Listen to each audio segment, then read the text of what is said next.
Bonjour, bon retour sur la chaîne Fonction Rime pour la première vidéo de l'année, même si j'en ai déjà publié une, on va dire que c'est la première vidéo tournée de l'année. D'abord, je vous souhaite mes meilleurs vœux, j'espère que tout ce que vous souhaitez se réalisera cette année. Moi aussi, je l'espère. Et en plus, vous êtes de plus en plus nombreux sur la chaîne. Ça y est, on a dépassé les 500 abonnés. Donc, merci beaucoup. Merci pour votre soutien. Même si j'ai remarqué que les dernières vidéos faisaient quand même beaucoup moins de vues que les premières. N'hésitez pas à me dire ce que vous avez envie de voir sur la chaîne. Si le nouveau contenu ne vous intéresse moins qu'avant. Si vous avez des sujets voilà, que vous aimeriez me voir aborder. Dans tous les cas, je continuerai à faire aussi des vidéos qui me plaisent moi. Mais c'est important d'avoir votre avis puisque c'est vous qui suivez cette chaîne. J'ai aussi fêté la deuxième année d'ouverture de la chaîne, même si ça correspond pas spécialement au moment où j'ai posté ma première vidéo, mais j'avais commencé à ouvrir la chaîne en janvier 2021 et voilà, nous sommes déjà en 2023. Le temps passe vite, déjà 2 ans de chaîne. Qu'est-ce que j'ai appris? Beaucoup de choses, mais peut-être que j'en parlerai dans une prochaine vidéo. Ce n'est pas le sujet de celle-ci. Aujourd'hui, on va parler des types de mémoire. Donc, je parle de visuel, auditif et kinesthésique. Kinesthésique, on va y arriver. Est-ce que vous avez déjà entendu parler de ça? Alors moi, je me souviens de mon temps, on faisait passer des tests justement aux élèves pour savoir de quelle manière ils retenaient plus facilement les choses, avec soit la mémoire visuelle, soit en écoutant, soit en écrivant, en prenant des notes, tout ça. Donc on m'avait dit que j'étais plus kinesthésique. Eh bien, j'ai appris récemment, parce que j'étais toujours restée dans cette idée que voilà, c'était vrai, les gens, il y en a qui, quand ils entendent quelque chose, ils s'en rappellent tout de suite, il y en a quand ils voient quelque chose, ils s'en rappellent tout de suite. Et moi j'étais là, je suis mince, moi il faut que j'écrive tout, il faut que je refasse tout, en plus je le fais pas spécialement, pour pouvoir mémoriser. Mais comment ça se fait que quand même, je n'ai pas été en échec non plus, puisque on va pas dire que je travaille beaucoup.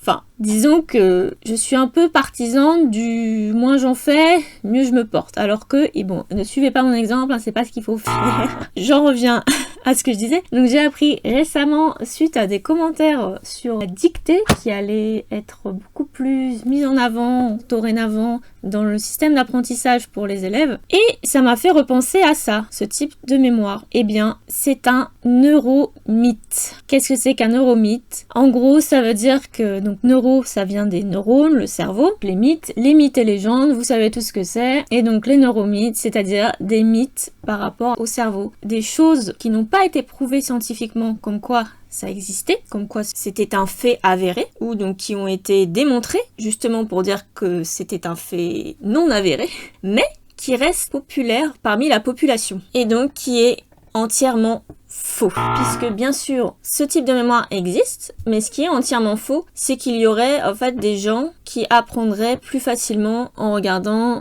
en écoutant ou en faisant. Et donc si on se cantonne à ne faire fonctionner qu'une seule de ces mémoires, soi-disant, on serait plus fort. Et c'est là que ça ne fonctionne pas, puisque la vérité, c'est qu'il faut faire fonctionner toutes vos types de mémoire en même temps. Mais vous pouvez quand même avoir vous-même vos propres préférences. Vous allez préférer lire juste votre cours pour pouvoir l'apprendre. Ou il y en a d'autres qui vont juste préférer écouter le professeur ou se repasser des cours sur YouTube en fond pour écouter et se dire c'est bon, moi c'est comme ça que j'arrive à retenir, qu'il n'y a pas de problème. Mais en fait, vous allez gagner énormément de temps si vous faites fonctionner toutes vos mémoires et tout ce qui implique le plus de sens possible. Donc la vue, l'ouïe, le toucher, vous allez écrire, vous allez faire des schémas, vous allez bien écouter, donc surtout une écoute attentive. Donc il faut pas être en même temps sur son portable en train de faire des trucs bizarres ou je ne sais quoi. Hein. Et pareil, la lecture, si vous voulez apprendre l'orthographe, ne lisez pas des posts sur internet et sur les réseaux sociaux puisqu'ils sont pleins de fautes d'orthographe en général. Essayez de lire des vrais articles sur internet ou dans les livres. Normalement, il y a moins de fautes, ça arrive de temps en temps, mais voilà. Et donc je vais vous prendre pour ça un exemple simple et vous allez comprendre tout de suite la logique derrière la chose. Donc supposez que vous êtes un enfant qui a, je ne sais pas, qui a quelques années, voilà, et on lui dit banane. Donc lui, il a jamais vu de banane, il a jamais goûté de banane, il sait pas ce que c'est qu'une banane. Qu'est-ce qu'il va faire avec ça? Rien. Pareil, on va lui montrer une banane, et on va rien dire, on va juste lui montrer la banane. Qu'est-ce qu'il va faire avec ça? Il va se demander, c'est quoi, mais on lui dit pas, donc il sait pas. Par contre, je lui dis banane, je lui montre la banane, un beau spécimen de banane, alors je sais pas trop si c'est marron, couleur sang de bœuf. Donc je lui montre la banane, voilà, je lui passe la banane, donc il la prend, il va la toucher, il va faire quoi? Il va la sentir, donc Je peux vous dire que ça sent bizarre, hein, ça sent pas la banane habituelle. Il peut même la goûter, on l'invite à la goûter, donc je vais pas vous faire la démonstration aujourd'hui, mais vous avez compris le principe. Et on va lui épeler le mot banane, et on va lui écrire pour qu'il voit. À votre avis, est-ce qu'il va s'en souvenir beaucoup plus facilement? Eh bien la réponse est évidemment... Tout de suite, vous avez toutes les clés en main. Vous avez l'orthographe du mot banane. Le mot banane, on vous l'a répété. Donc, à moins que vous soyez sourd ou aveugle, donc dans ce cas-là, vous partez avec un handicap. Mais voilà, il y a d'autres façons d'apprendre. Mais donc, on vous dit banane. Vous voyez la banane, vous voyez comment c'est écrit, vous la sentez, vous la touchez et... en plus, vous la goûtez.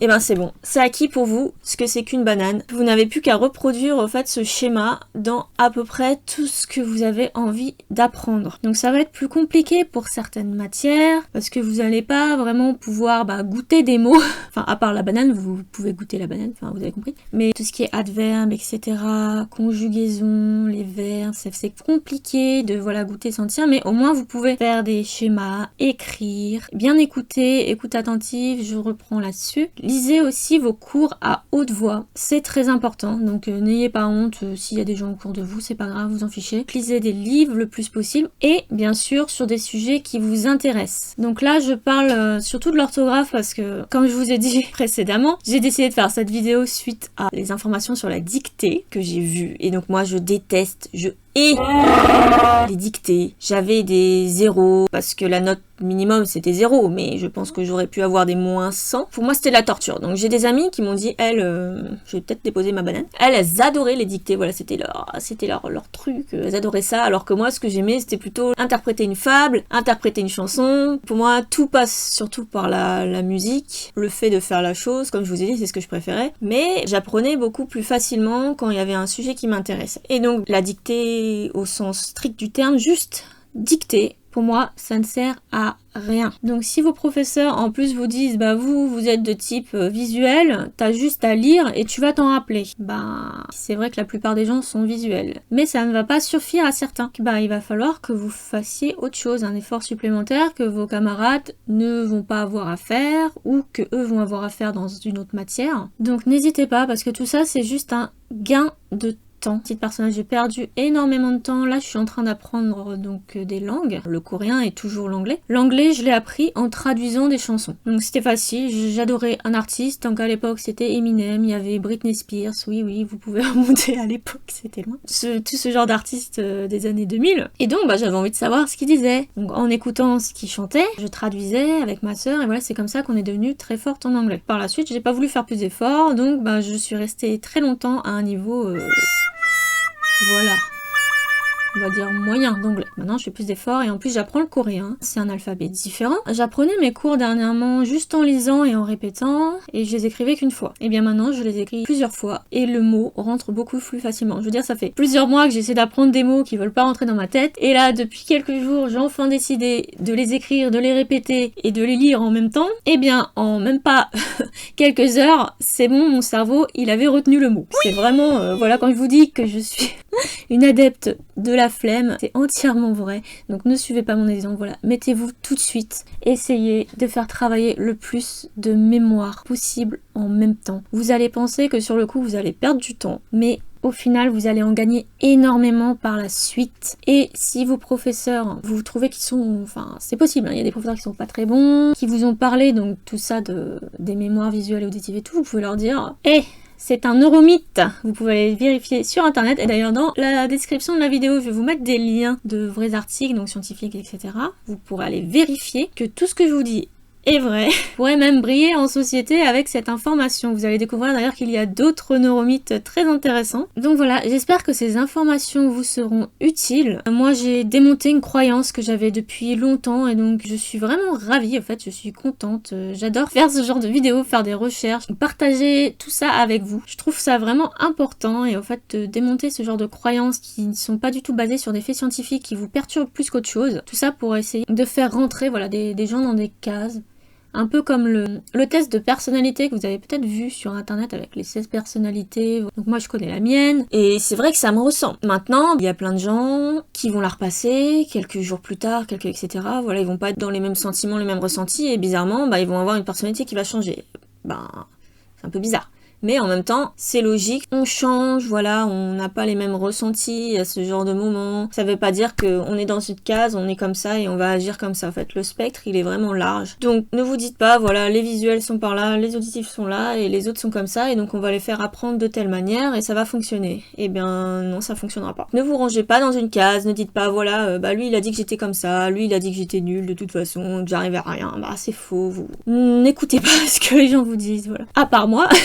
N'écoutez pas quand les gens vous cataloguent à quelque chose. Il n'y a que vous qui pouvez vous connaître. Et encore, des fois, on se trompe sur soi-même. Donc, essayez de voir toujours plus loin. Et en langage décodé, qu'est-ce que ça veut dire? Ça veut dire, regarde au-delà de ce que tu vois.